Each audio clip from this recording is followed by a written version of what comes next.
Hello and welcome to the Solution Prep FAFSA Support Session for the 2024-2025 FAFSA that just opened on December 31st of 2023 after much delay, and even then was kind of a train wreck. But now that it seems to be up and running, we are ready to walk you through it one step at a time. So the first thing you want to do is you do want to get your handout, and there should be a handout linked right below this video. So go ahead, click on that link because the handout is going to look like this.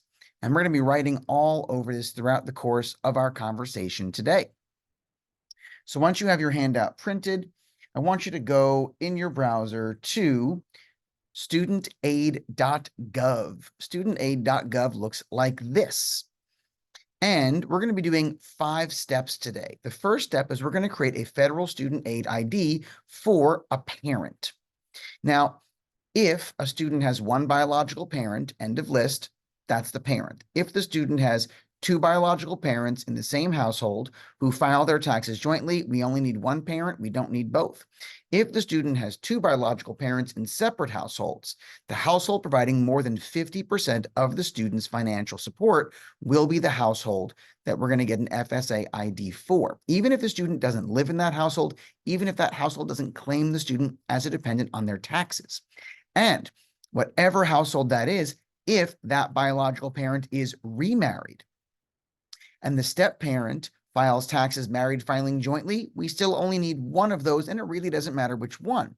If they're remarried and they file taxes separately, they will both need a federal student aid ID, even for a step-parent. If 2 biological parents file married separately in the same address, they will both need a federal student aid ID. And if 2 biological parents are not married but living in the same household, they will both need a federal student aid ID. But again, the most common situation is only one parent needs a federal student aid ID. And if you already have one, maybe from going to college yourself or paying off your student loans in the last decade or helping an older student file the FAFSA, that's okay. We're still going to go through this. You can always fast forward the video through the things you've already done. Just make sure you have access to your federal student aid ID, and then we'll pick up at step 2. Step 2 is going to be creating a federal student aid ID for the student whose FAFSA this is. Once we're done with that, we'll do step 3. Step 3 is filling out the parent portion of the FAFSA. Step 4 will be filling out the student portion of the FAFSA. And then step 5 will be doing the New Jersey component of the FAFSA, assuming that you're from New Jersey, which most of my families are. So you've gone to studentaid.gov. I'm going to assume we're taking everything from the top. If there's ever a step that you've already done, you can go ahead and fast forward the video. But we're going to go ahead and in the top right corner, we're going to click Create Account right here. All right, so we see Dr. Sharon riding her bicycle, and we're going to click Get Started. And once we do that, we're going to enter the parent's information, the parent's first name, middle initials optional, last name, date of birth, and social security number. Now, this must match what's on your taxes. So if your name is Rebecca, but everybody calls you Becky, but your taxes say Rebecca, this has to say Rebecca, full legal name. I've had a few parents say that their last name doesn't fully fit in the last name spot. Fill every space that you're able to. Put the full name as full as it can possibly be. Once you're done with that, we'll hit continue. If I ever move on before you're ready, you can just go ahead and pause me. I'm a video. I'm going to keep going pretty briskly though. So the next page is going to be setting your username, and the username must be unique in all the world. So no one else can have ever had your username. So it can't be ABC or 123. Make it something unique. It's not case sensitive, so uppercase, lowercase doesn't matter. It doesn't like special characters. So we're not going to put dots and hyphens and exclamation points. Create your username, and when you're ready, click in the next box, the email address. And when you do, right below the username, you're either going to get a green bar with a check that says that's a good username, or you're going to get a red bar with an X that says you need a better username, maybe one that hasn't already been used. But once you get that green check, I want you to go to your handout. And in the top left corner where we're doing parent, you're going to jot down your username. You're going to need this every year that this student and any younger students you have are in college, because you'll use it every year to file their FAFSAs. And whatever you think you're going to remember a year or two from now, trust me, you won't. This sheet of paper is going to be very useful. So jot down your username. Now, for the email address, it has to be something you have access to check right here, right now in this room, because you're going to get an email toward the end of this with a code, and you're going to have to verify that code. So if you can't access the email, you're going to get stuck.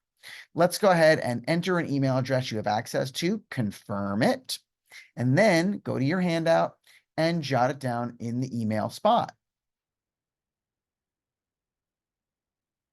Then we're going to go ahead and create a password. Now, the password cannot contain your name, your date of birth, or your social security number. It can contain and must contain a number, uppercase, and lowercase letters. It may also contain a special character, but that's optional. So type in the password that you want, and when you're happy with it, click the blue continue button at the bottom. If it accepts your password, it'll bring you to the next page, and then you can jot down your password because it's a keeper. Once we're on step 3, it's going to ask for your address, and you want your address to match what's on your taxes. So if your taxes says Maine ST, you can't put Maine STREET here. Make sure this completely matches your taxes. Jot down your address and then your mobile phone. Now, the mobile phone has a little checkbox below it. And if you check that box, you're going to get a text message at the end with a code, just like for the email. And if you don't have access to that cell phone, you will not be able to move forward. So only check the box if you have that phone with you right here, right now in this room. All right, so fill in the information, jot down the phone number right here on the parent side of your handout. And once you've filled all that information in, click continue. Step 4 is our easiest step. There's nothing to do in step 4, but some students, some parents get stuck. Step 3 will not let them move forward. I've had a few people have this happen to them. If that's the case, let me tell you the troubleshooting. First, click previous to step 2. Sorry, not previous. First, make sure that the address over here for the state doesn't just say New Jersey, doesn't just say NJ, but says New Jersey parentheses NJ. So when you start typing it, you're going to click the suggestion they give you. If you just put NJ, it is not going to like that. If that still doesn't work, you can actually delete everything in the address and move forward. But after this all gets verified in a few days or weeks, you can log back in and then put in your address. Assuming you got this all right, assuming you got to step 4 is the easiest step. There's nothing to do. Just scroll to the bottom and click continue unless you want junk mail. Now, step 5 is a longer step. Challenge questions. You're going to set 4 challenge questions for the parent. And you have these little drop downs that have a ton of question options. So you're going to pick the questions you want, you're going to write down the answers that you want, and you're going to make sure to put your questions and answers right here on your handout.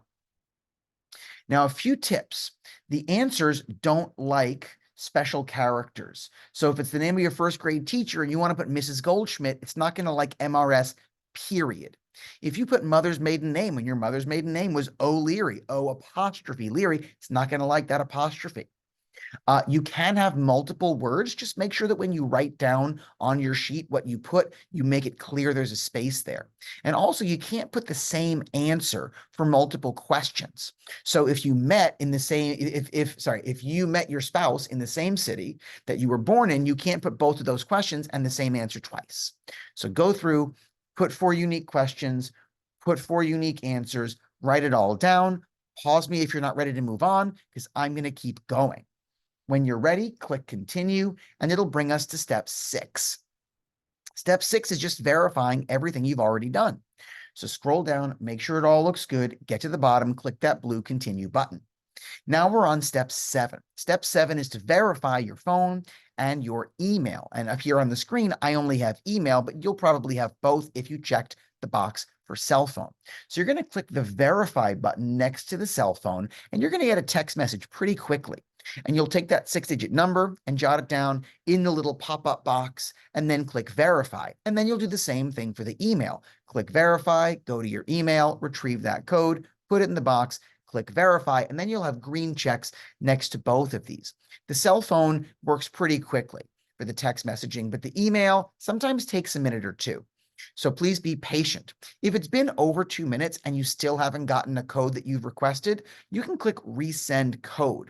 The good news is that even if the first email comes through after you hit it, the code will be the same for your email and for your text messaging. The email, the text, not the two of them together. So once you click verify, you've got 2 green checks, you're ready to hit continue, and then you're going to get a backup code. The backup code is the last thing you'll jot down on the parent side of your handout in the bottom left corner, backup code.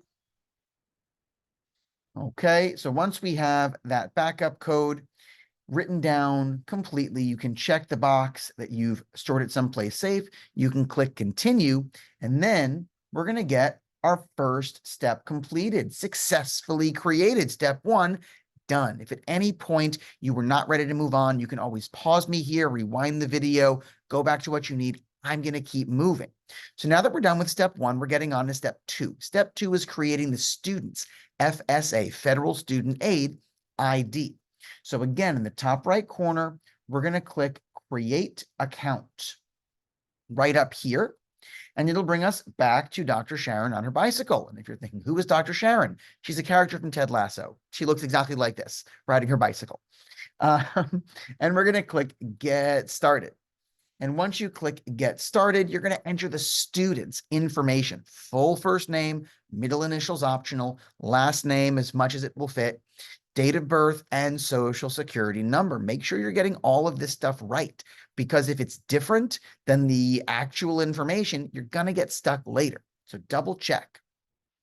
All right, once we hit continue on that, we get to step 2. Now, the student's username must be unique in all the world. Can't be the one you use because this is their account. So enter the username with the same parameters we discussed earlier. No special characters, must be unique. When you click on the email address box, you should hopefully get that green check that this is good. And then on the student side of our handout, we're going to jot down that student username. And this is going to be theirs forever. And if they're not in the room, maybe don't make it something embarrassing, because it's not just going to be theirs for the years they're in college. It'll also be theirs for the years that they're filling out the FAFSA for their children someday.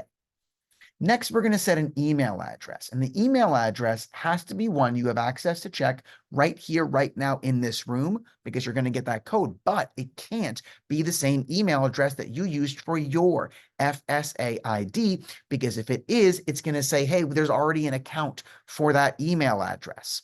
So it can be your student's email address if they're here to give you that code. But if they're not here, maybe use your spouse's email address, or maybe a second email address you have access to, like a work email. Your student can always log in another time and change it to something they'd prefer. But for now, we're just trying to get these things created.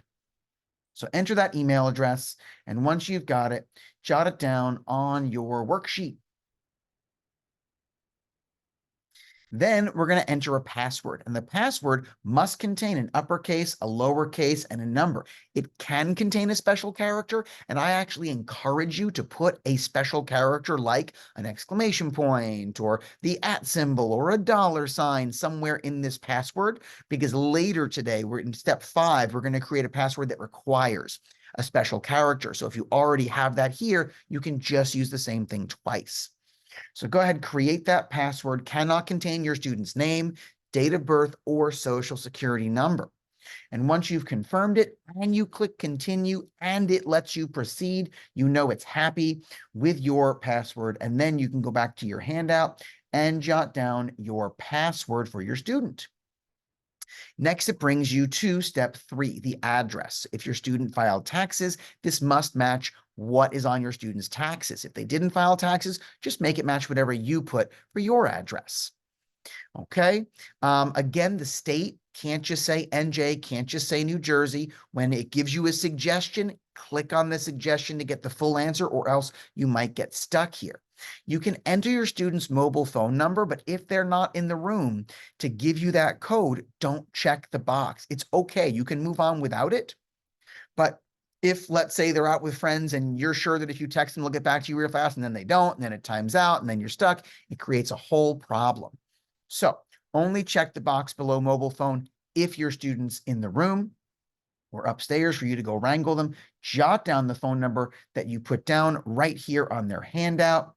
And we're going to click continue to step 4. Step 4, again, is the nothing step unless you want junk mail. Scroll to the bottom, hit continue, and we go to the challenge question, step 5.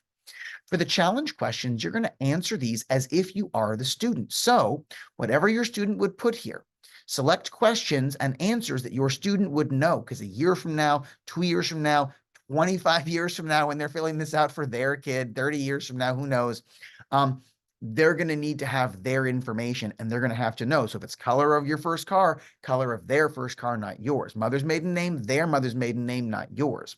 Go ahead, select 4 questions. Again, you can't have the same answer more than once. And it does not like special characters like periods and apostrophes. And you're going to want to write down all of the questions and all of the answers right here on the handout. When we're done with this handout, you're going to take a picture of it. You're going to email it to yourself. You're going to save it to your computer. So you're going to have it on paper. You're going to have it in the cloud with your email. You're going to have it saved on your device. You're going to have it stored in your phone. You're going to have it everywhere. So in the future, when you need it, you're going to be able to find it. Once you set all your challenge questions, and if you haven't yet, you can pause me until you're ready to move on. You'll go ahead and click that continue button at the bottom and get to step 6. Just verify that everything looks good. You'll notice gray bars on my pages throughout everything that we do together, because the only way to get through this stuff is to actually get through this stuff. So when I worked through it in the first day or two that the FAFSA was finally working, I got permission from some parents to do some screenshots while the information was blank. And for those few spots where the information is already there, or when their name is populated in the top corner, I've gone ahead and grayed those out so it stays anonymous and they're just blank for you. So once all that looks good, you can hit continue. You'll get the verify. If you didn't check the box for the cell phone, you just have the email verification. Click verify, go to your email, wait a minute or two. When you get that 6-digit code, put it in the box that popped up and click verify. If it doesn't come after 2 minutes, click resend code. You do not need to use an authenticator app. I don't know why this is even there. Ignore it. Pretend it doesn't exist. And then we're going to click continue. And we're going to click continue again once you get the verified check. And then you're going to get the backup code for your student. When we get the backup code for your student, we'll jot that down in the bottom right corner of your handout. And that completes the first side of the handout. If you look at the back of the handout, you're going to see on the top part, we have some FAQ stuff. We have some of the things we'll be talking about later on today. As I'm kind of rattling stuff off, the information is here. In the bottom half, there's information about loans that you can look at once we're done today, and we'll talk about in other workshops like financial aid night for your high school, like our cut the cost of college workshop for our juniors, like our negotiating with colleges workshop for our seniors. But the information is there for you. So once you have your code written down someplace safe, check the box, click continue, and we're going to proceed. And we're going to get our second success. So step 2 of 5 is now done. We've created a federal student aid ID for the parent and created a federal student aid ID for the student. And now we're ready to begin step 3, which is the FAFSA, the parent portion of the FAFSA. So we're going to click right on top of your screen where it says FAFSA form. And then you're going to get a little drop down. And you're going to select complete the FAFSA form. And once you do that, it's going to bring you to the login page. Sorry, not yet. Did I get there? Not yet. Sorry. It brings you here to the FAFSA, and you're going to click Start New Form for the 24-25, a better FAFSA form. This is not better. It's a massive pain in the butt, but we are where we are. So click Start New Form. Then it'll bring you to the login page. And you're going to log in as the parent. So go to the left side of your handout. You can use your confirmed email address, confirmed phone number, or the ID that you created, the username, and then enter your password as the parent. And then we'll click login. Blue buttons are our friends. And then it's going to ask you to verify that you're really you because you're logging in for the first time. So most likely you're going to send the code to your cell phone. That'll be the fastest way to get that 6-digit code. You're going to enter that code, click verify. You're going to get this little box that you have to accept. And once you accept it, it's going to ask you to look down, make sure that all of you is you. You're on step 1 of 2 to make sure that this is really you. You agree at the bottom. You continue at the bottom. And then you get 2 of 2. Okay, you're really you. Then you can click continue. Now you are logged in to your federal student aid ID and it says welcome to the name of you, the parent. And you're going to say, I am a parent. You could do student first, parent second. It does save you a few steps, but then it makes it impossible to do a last step at the end, or really hard to do a last step at the end. So I'm going to go parent first. Also, I find that when parents are filling out the FAFSA, if they go student first, they just start answering questions for themselves, forgetting, oh, wait, this is the student. So we're going to start with parent. And then we're going to click that blue continue button. And it's going to ask, okay, so who is the student for whom you, the parent, are filling out a FAFSA? So give them your student's information that matches their federal student aid ID that you've already created. So their first name, their last name. Now, I've had parents say, well, in the FSA ID, the last name got truncated, but here I can type the whole thing. No, it's got to match what's in the FSA ID. You can update it later. For now, it's got to match. Likewise, the date of birth has to match and the social security number has to match their federal student aid ID, or you're going to go all the way through this. And then in the end, realize you have to do the whole thing again, and you're not going to have a good time. Now, the email address should be the one that matches their FSA ID. Read it right off your handout. This is why we have a handout. How helpful is this, right? And then we can click continue. And you're going to get understanding the FAFSA form. Now, there's nothing you have to do. These are just videos, but I'm going to explain everything to you along the way. That's the video you're watching. So we can hit continue, continue, continue until we get to step 4 of 4. And when you scroll down right below the video, what I want to draw your attention to is this left dialog box, this left text column. There we go. Dialog box, something else. The schools you selected will receive your FAFSA eligibility information in late January. So this is a new FAFSA that just opened, technically December 31st, but I wasn't able to actually get it to work until January 3rd. So all they've gotten up to is collecting information. They haven't gotten up to sending information. When you fill this out, when you complete this today, your date and timestamp of when you've completed it will save your spot in line for those colleges, but they're not going to receive the information until late January, which, hey, this year, late December came in January, so it might be early February. Who knows? So you don't expect to hear back from FAFSA until late January, and you don't expect to hear about financial aid from colleges probably until sometime in February if they're waiting on your FAFSA, like if they haven't already had you fill out their own financial aid application on their website or do the CSS profile. You're definitely going to want to wait for that award letter until you make, before you make a deposit for a college. Okay, so we can go ahead and click Start FAFSA Form in the bottom right corner. And it's going to bring us here. So some of the information is already filled in because you just filled it in. Go ahead and enter your student's mobile phone number. That's fine, even if you didn't confirm it earlier. And put in their permanent mailing address. It must match what's on their federal student aid ID. Once you fill that stuff out, click continue. If I'm moving too fast, pause me whenever you need.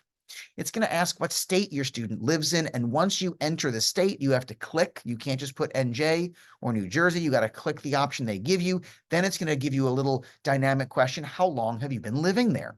So if your student was born in the state and has never left, then the month and year they were born.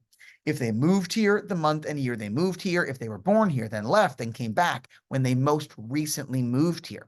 And if you don't remember exactly, gee, was it June or July? It's okay. They're just trying to make sure that you've lived here for more than 12 months. That way your student is eligible for state-based aid. So if it's, 5 years ago versus 5.5 years ago, it really doesn't matter. Give it your best answer and then go ahead and click continue. As you work along, I'm trying to troubleshoot. I'm trying to think about all the questions that I've got in the last week where I've helped over 100 families file their FAFSAs. So I'm trying to kind of proactively get to all of that stuff for you. So now it's going to ask about your student's personal circumstances. And if your student is a well-fed, well-housed student who, lives with loving parents who are taking care of them, and, the parents want filling this out, these will be very easy questions. If your student is going through a rougher time, there may be more things for you to carefully consider. For now, we're going to click that blue continue button. And most likely your student is single, never married. And most likely your student is going to be a first-year freshman when they begin college in 24-25, and most likely your student will not already have a bachelor's degree when they begin college in the fall. Continue. Most likely your student is not in the U.S. Armed Forces, not a veteran. Most likely your student is not a ward of the state, an emancipated minor in foster care, a ward of the court. But if those are the correct answers, go ahead and answer that truthfully. If those are not the correct answers, select none of these apply at the bottom, and then click continue. Then it's going to ask if your student is unaccompanied, homeless, or at risk of becoming homeless, and hopefully that answer is no, and then you'll click continue. It's going to ask if your student has any unusual circumstances, like if there's abuse with the parents, they can't contact them, there's incarceration with the parents, the student is the victim of human trafficking, has refugee or asylum status, if your student is just unable to locate their parent, but if your student lives with their parents, or at least one parent, then the answer for that is going to be no. Then it's going to ask a very strangely worded question that is essentially saying, is the parent refusing to provide their financial information? And if that's the case, you would say yes, but for most of us, we're going to say no.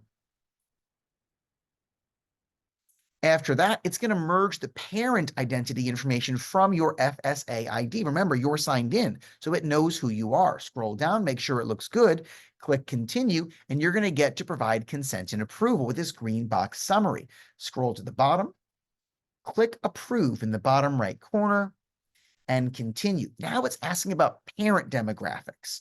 So we're going to click continue, and the parent filling this out. Are you single, never married? Unmarried, but both parents, legal parents, live together. Married, not separated. Remarried, separated, divorced, widowed, whatever your circumstance, go ahead and select the correct option and then click continue. Then it's going to ask what state you live in. And after that, it will dynamically populate to ask since what month and year. And again, if you were born here, have always lived here, then the month and year you were born. If you moved and came back, the most recent time you moved here. If you're from somewhere else but came here, when did you come here? As long as it's more than 12 months ago, it's okay if you're off by a month or a year. And we're going to go ahead and hit continue. Now, it's going to give us one of two things. If you're using an FSA ID that you created maybe a month ago because you were getting ready for the FAFSA, or in past years because you have an older student who's gone through this process and you help them with a FAFSA, or just for yourself going through college or paying off student loans, your tax information is going to populate dynamically into the FAFSA. And you're going to skip some of the next steps that we're going to do. But for those parents who are working with me one step at a time, you created your FSA ID right here with this video.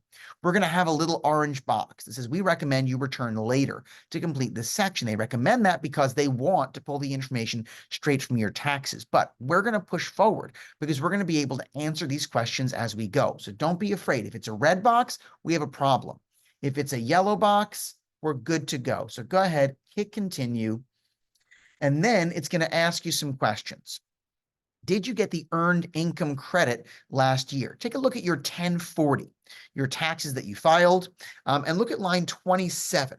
And if line 27 has anything in it, you're going to check this box. But if it's blank, don't check this box.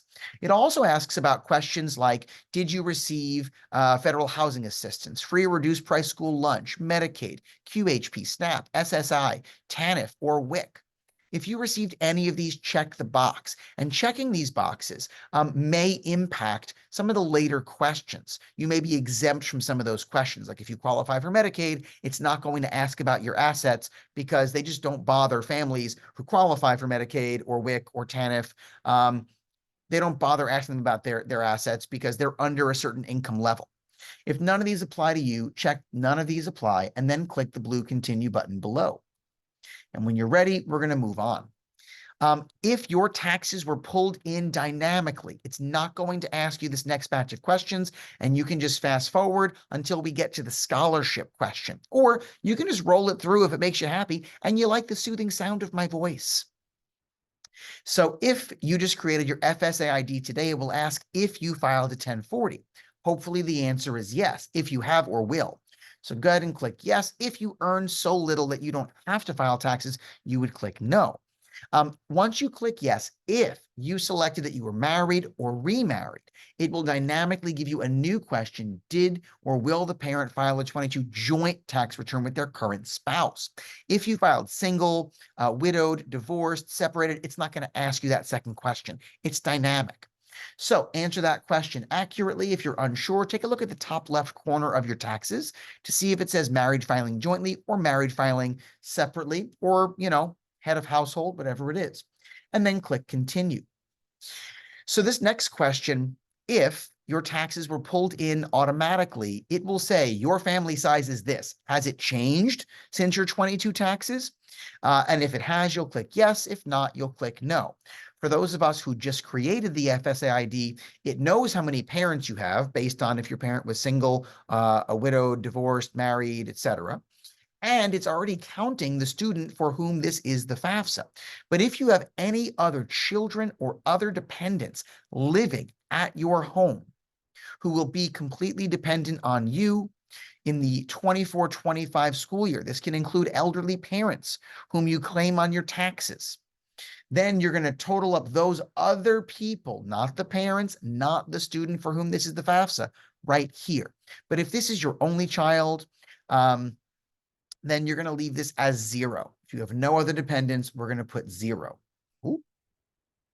Then it's going to say, out of the people in your household, how many will be in college next year, not counting parents? So if this is your only child or oldest child, the answer is 1, and it's already populated for you. But if you have older kids also in college for whom you will need to fill out the FAFSA, maybe after this one, you'll go ahead and adjust this number from 1 to however many children you're going to have in college in the 24-25 school year. If you have multiple children in college, when you're done with the FAFSA, it should give you an option to click where, hey, it looks like you have more kids you have to file the FAFSA for. Want to get started on that? And when you click the button, it'll bring you back to the beginning, but all the parent information will be saved. So you'll only have to go in and update the student information for your second or third child in college. We'll click continue. And then it's going to ask your filing status if we just created the FSA ID today, otherwise it knows. So take a look at the top left corner, whatever it is, click the appropriate button and continue. And again, this next batch of questions, you will not see if your taxes were merged in, but you will see if we're just creating the FSA ID today or just in the last couple days before watching this video.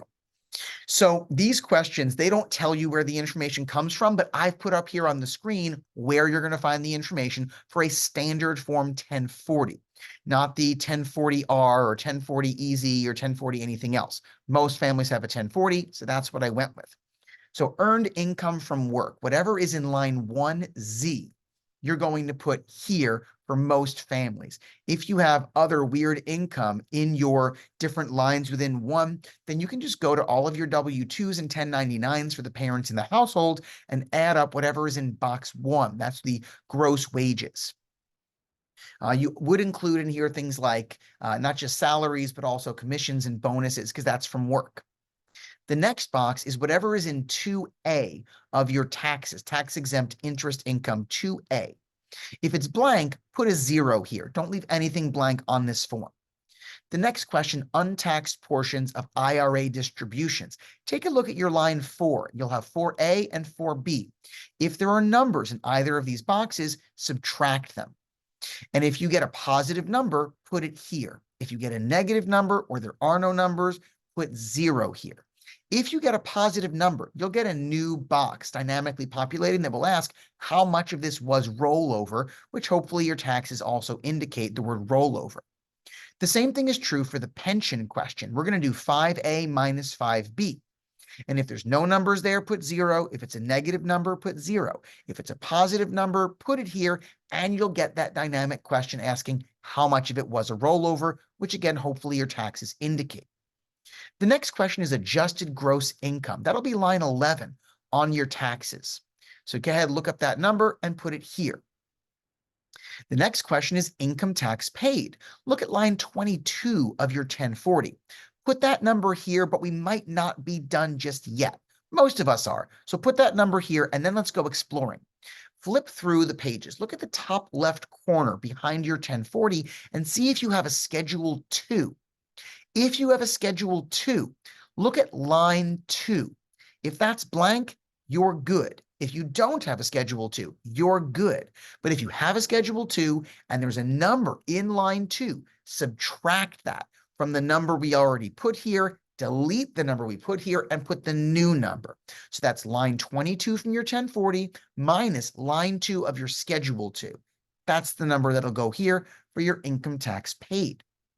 Once you're done with that, you're going to keep scrolling down. It's going to ask if you received the earned income credit. We talked about that earlier. Take a look at line 27. If it's blank, say no. If there's anything there, say yes. The next piece is going to get a little tougher. IRA deductions and payments to self-employed SEP, simple and qualified plans. Qualified plans include tax-deferred retirement payments to a 401k, a 403b, a pension. So take out your W-2s for all the parents in the household, and you're going to see there's a little box with actual 4 boxes with 12 little a, 12 little b, 12 little c, 12 little d, 4 for 12. If you have any numbers in those boxes, we're going to talk. If it's blank, you can just put 0. Well, maybe. Hold on. We'll come back to you. If you have numbers here, look for a great big capital letter next to it. If it's got a single capital D, an E, an F, a G, an H, or an S, you're going to get out a calculator and total up those numbers across all your W-2s for all of your jobs, for all of the parents in this household on those taxes. So D, E, F, G, H, or S. We are not going to count A or B or C. We are not going to count double D, only single D. We're not going to count J. We're not going to count W. So add those up. And if you made other payments to tax-deferred retirement investments, like a traditional IRA, not a Roth IRA. A Roth IRA is on post-tax dollars. So you've already paid taxes on it, and they've already counted that money as your income. They're trying to figure out what other money was your income that wasn't already counted. So total everything up, put it all in this box. The next question is education credits. If this is your oldest child and the first one going through college, you're not going to have any of this. If you have older kids or this is a renewal, go ahead and see if you have a Schedule 3. Look in the top left corner of the pages behind your 1040. If you have a Schedule 3, look at line 3. If it's blank, put 0 here. If there's a dollar amount, put it here. The next question is asking if you have a Schedule A, B, D, E, F, or H. So again, flip through those pages, look at the top left corner. If you have any of these, click yes. If you have none of these, click no. Don't know would be for somebody who has not yet filed their taxes, but hopefully you have. The next question asks about if you have any profit or loss. So take a look and see if you have a Schedule C. That's typically for people who get paid in a 1099 or run their own business, have an LLC with pass-through income on their taxes. So if you have a Schedule C, look at line 31. That'll be your net profit or loss. If it's a negative number, you can put a negative number here for loss. But if it's positive, put the positive. If it's blank, put 0. If you don't have a Schedule C, put 0. Next question is the amount of college grants, scholarships, or AmeriCorps benefits reported as income to the IRS. So earlier, I told you that 1Z is most likely your income from work. But if that 1Z, the total of all of your income, included income from work, the total of your W-2s and 1099s, line 1, and income from other sources, they want you to separate the income that you paid taxes on for grants and scholarships here. If this is your first student going to college, this number will be 0 because they have not yet received any of that money. And the last question has to do with foreign earned income exclusion. If you had no foreign income in 2022, you can put 0. But if you did, flip through your taxes, see if in the top left corner, one of your pages says 2555. That's a separate form. And if you do have that form, look at line 24. If there's anything there, put that number here. If there's nothing there, put a 0. If you don't have the form, put 0.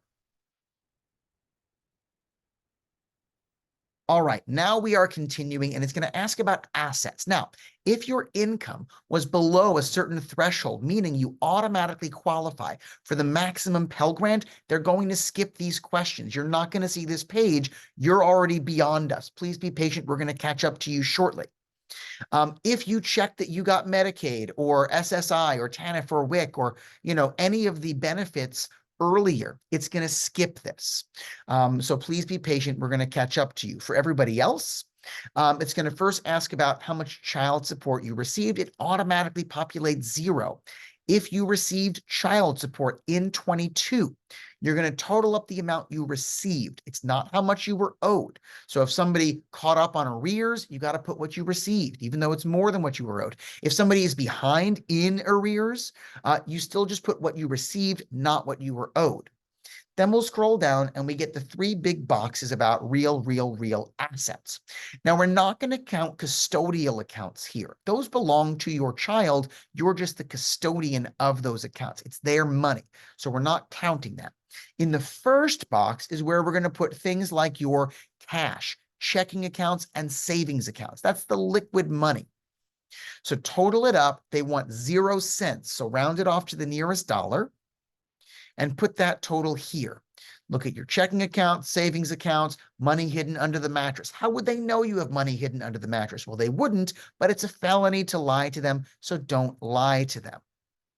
If you have a joint account with your child or with maybe an older parent, your parent, then things get a little messy. Whose money is it really? I don't like joint accounts. I like accounts where somebody else may be a signator on it, so you have access to it in case of emergency, but it's clear whose money it is. So answer the question truthfully. If it's a joint account with your child that they have access to, but it's your money, count it as yours. If it's a joint account with your parent outside this household, but it's their money, they just put your name on it, don't count it, it's theirs. I don't like it though. So maybe in the future, make it their account, make yourself a signer on that account. So again, we're not counting children's account. We're not counting custodial accounts, just parent accounts, cash, checking, savings, not CDs, not money market accounts.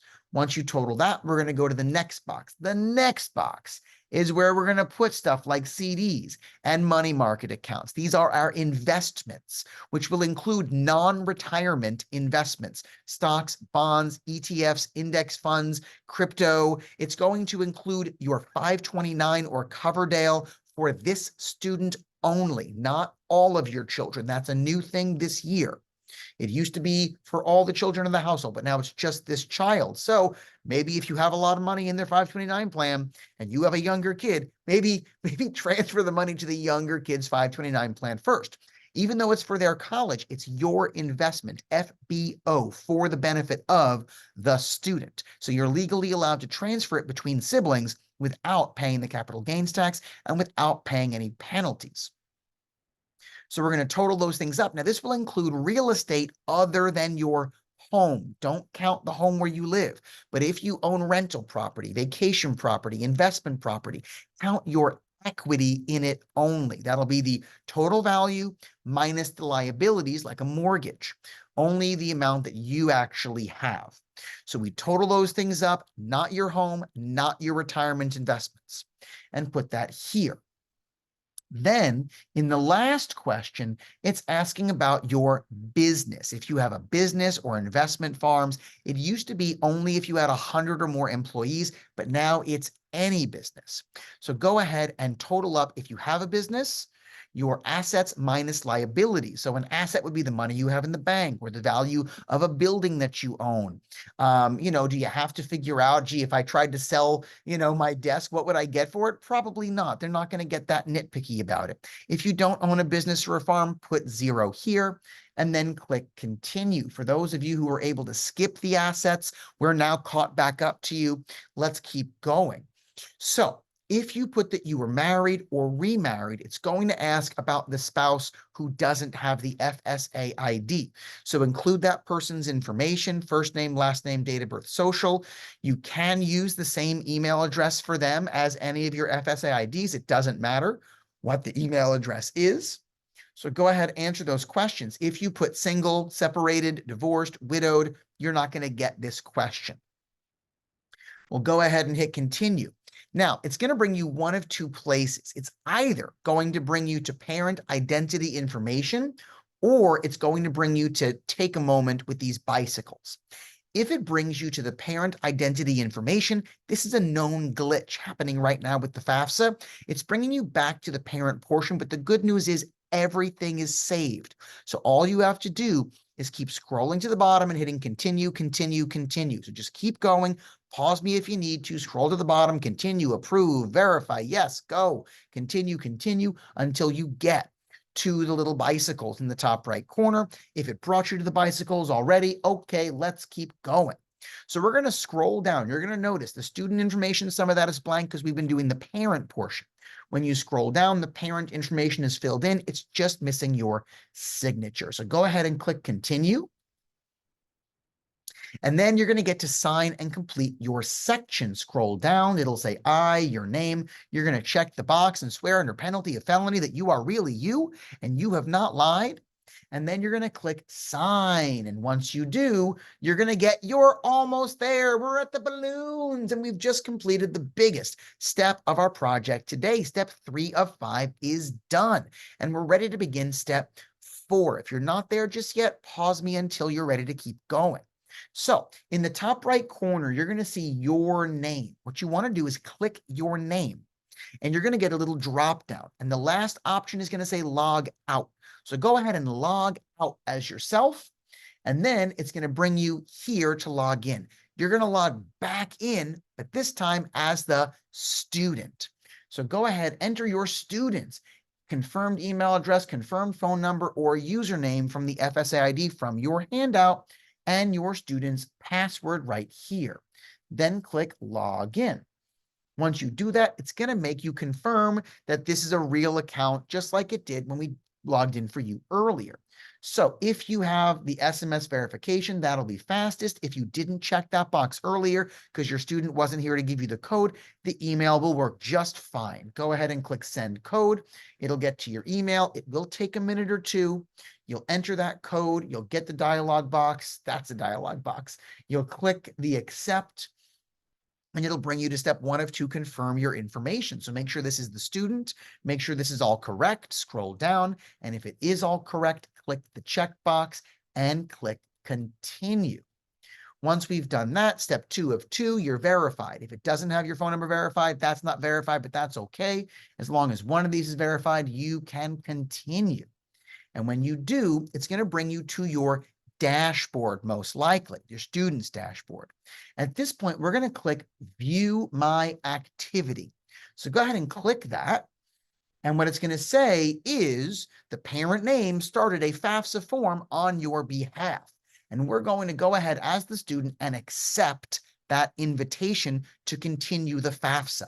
So we click this. Sometimes it brings you to this little draft thing. You got to click that. I don't know why. It's a little buggy right now, but we're going to continue. We are agreeing to share the information, and it's going to bring you, hopefully, to the bicycles. And if it does, you'll click continue the section. If it doesn't bring you to the bicycles, it'll bring you right here, which is the next step anyway. Don't worry about it. So you're going to get these videos, and again, continue, continue, continue. Step 4, start FAFSA form. And then you're going to see all your students' information. Remember, as a parent, you answered a lot of these questions already. So all you have to do is blue button, blue button, blue button. That's what we're going to do. Scroll to the bottom, continue, continue. If it asks you to provide consent and approval, click the yellow button. Hopefully it doesn't ask you that, but if it does, click it. I did have a parent who didn't click it, got all the way to the end, and then it said, your FAFSA is submitted, but your student never approved. So if you get this button, click it. You might not, but continue. Blue buttons, continue, continue. Oh my goodness, so much continue until we get to student demographics.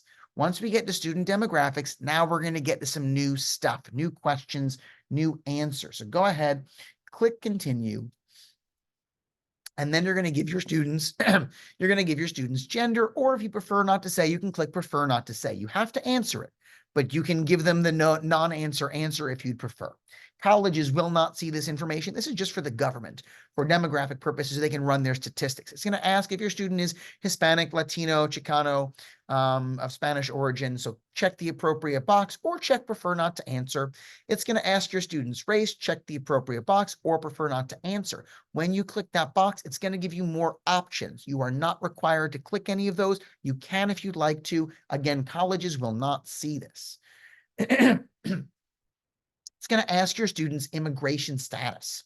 If your citizenship status. If your student is a citizen or an eligible non-citizen, they can continue. If you're neither a U.S. citizen nor eligible non-citizen, you will not be able to continue the FAFSA. But if your student is not an eligible non-citizen, meaning they don't have a green card, they're not a permanent resident, they're here on a temporary visa, they can still go to a different website to fill out the New Jersey Alternative Financial Aid application. What a time to tell you, right? When we get to the end of the video, we're going to be on that web page. I'll show you where it is. For now, we're going to keep going.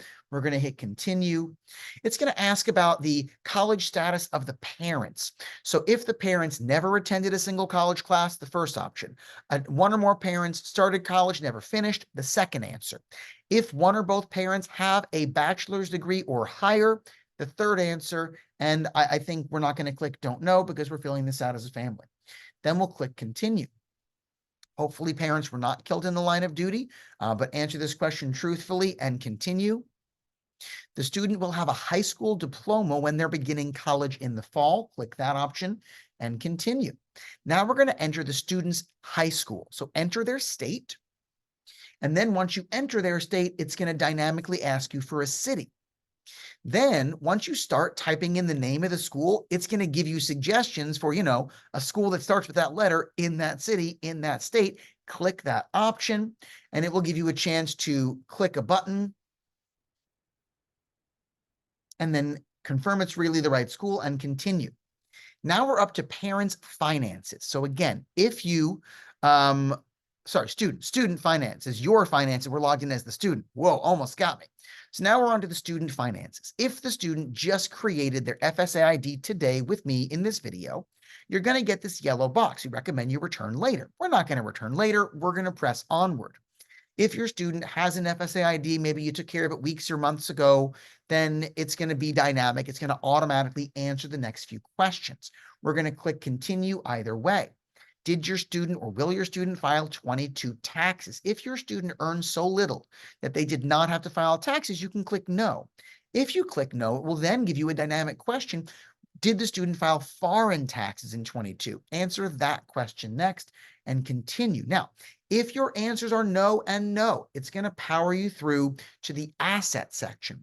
But if you put yes, your student did file taxes, and it gave you the orange box, we recommend you come back later, you'll have to answer the same questions we did earlier with the, total income can be box 1 from your W-2 or line 1Z, your 2A, your 4A minus 4B, your 5A minus 5B, your 11, your 22, all the stuff we did before. You can rewind this video and watch that part again if your student filed taxes and your FSA ID is brand new.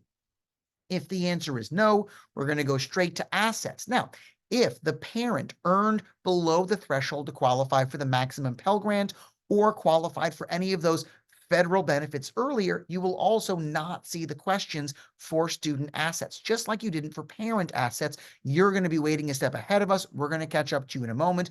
Please be patient with us. So for the student assets, let's talk about it. The first box is how much money does your student have? Cash on hand, checking account, savings account. That includes custodial accounts. That's their money. You're just the custodian of it.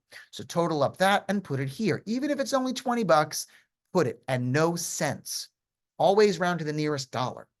The next question asks about the current net worth of investments of the student. I assume your student doesn't own real estate, but if your student has maybe an E-Trade account, maybe they have an UTMA account, UTMA, UGMA, UNIF, those are custodial accounts. It belongs to the student. We're going to tally it here. Now, a change from past years is that we no longer have to count 529 plans from members of the family or friends outside the household. It used to have to count here as the student's asset, but now it doesn't.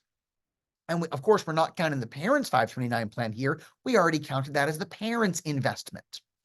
What's changing about the 529 for people outside the household, like a grandparent, aunts and uncles, godparents, non-custodial parents, is that it no longer counts as an asset, but in the years that that other person uses that money to pay the student's college bill, it will count as income for the student. But because the FAFSA is a look back at the past year's income, right? Right now, we're filling out the 24-25 FAFSA based on your 22 tax filing.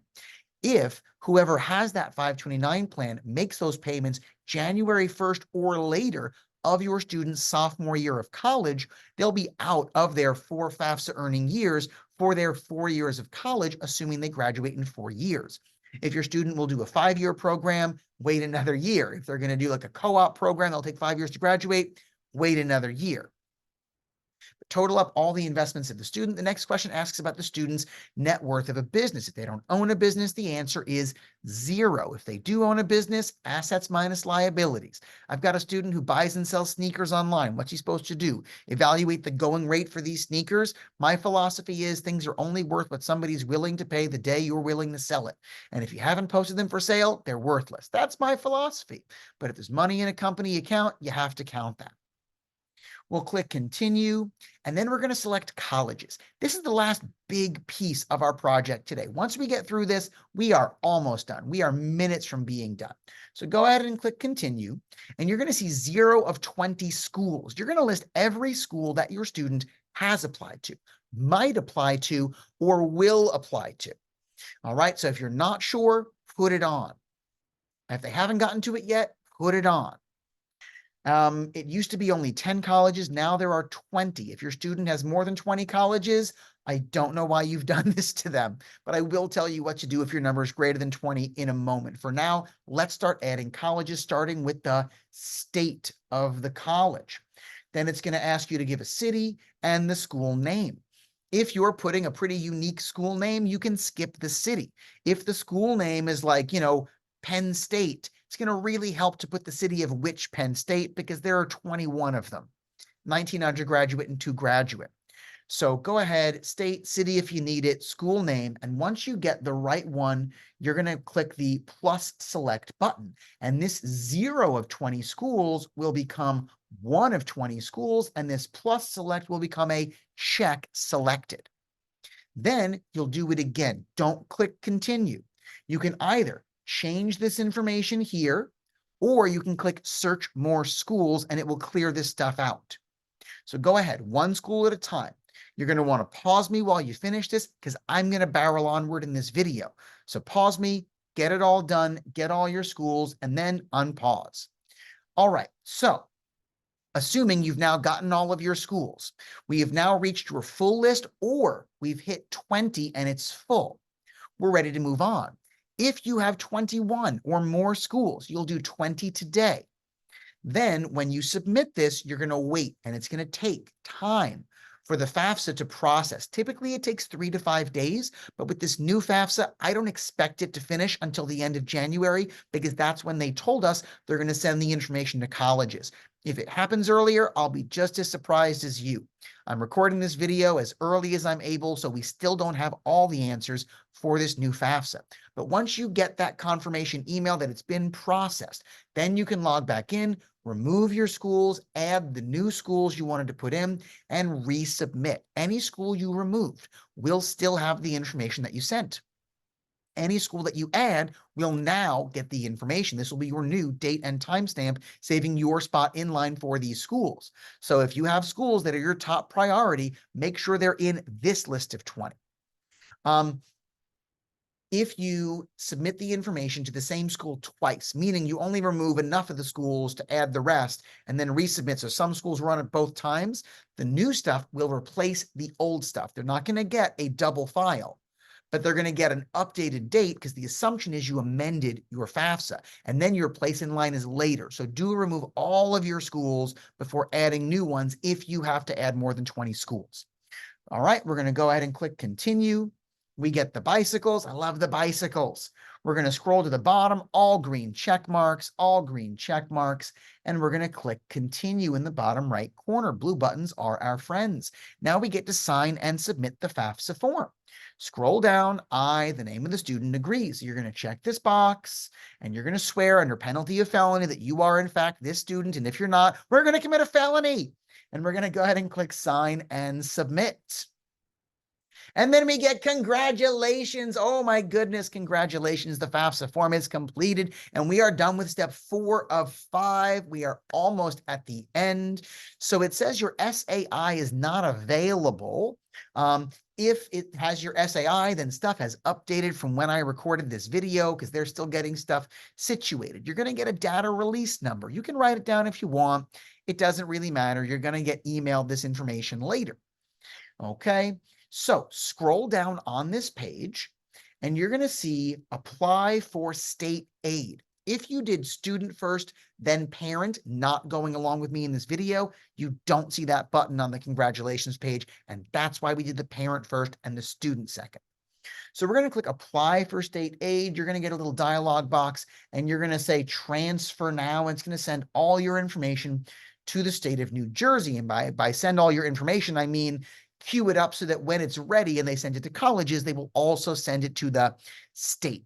So this click brought us to a different website. We're not in the FAFSA anymore. Now we're on New Jersey's financial aid website, HESA, the Higher Education Student Assistance Authority. If you were ineligible to fill out the FAFSA, because your student is not a U.S. citizen or eligible non-citizen, this is where you can fill out the New Jersey Alternative Financial Aid application. We're going to scroll down here, and if your student was able to fill out the FAFSA, we're still going to create a New Jersey account for them so they have access to New Jersey benefits. Some New Jersey benefits include grants and scholarships where you have to go to college in New Jersey. Others may be eligible for New Jersey students going to college outside the state. It will also offer you loans for New Jersey students going to college anywhere in the country.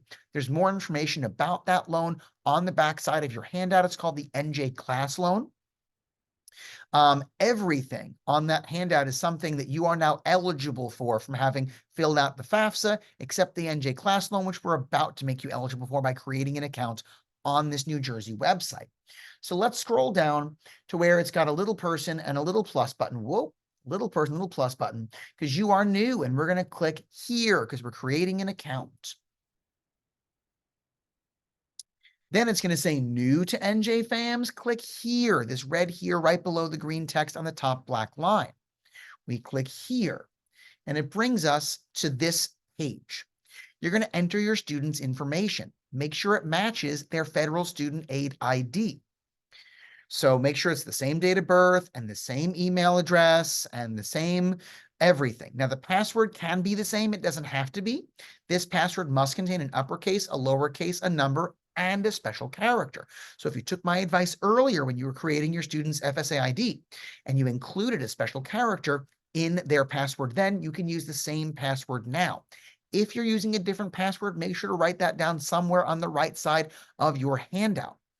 When you click choose one, you will most likely select Social Security number. So go ahead, select all those options, fill it all out, pause me if you need to. I'm going to keep going. When you're ready, click Create Login, and it will bring you to this page. And you get the checkbox for Request to Login, and you get the red box for Activate Your Account. Now go to the email that you just set up for your student on the last page. And you're going to get an email from HESA. And when you get that email, click the link. When you click the link, you're going to get a confirmation that your account has been successfully created. I don't have a slide for that. So once you're there, you're done. Step 5 of 5, finished. You've done it all. So what are the next steps? First of all, I want to thank you for being here. If you have questions, please don't hesitate to shoot me an email, questions@solutionprep.com. I really hope this video has been helpful for you, that it's helped guide you through what can otherwise be a daunting project. I will tell you that in February, we have our Negotiating with Colleges workshop. We run that at a lot of high schools, as well as specifically for our students. So keep an eye out for that. Do not commit to a college until they've given you an award letter. Do not commit to a college until you've tried to negotiate that award. And do not commit to a college until they've told you what the price will be next year. If they're giving you this year's price, you want to know next year's price. All right, so get going. If you have more questions, reach out to us. Here's where you can find us. Thanks so much for being here, and take care.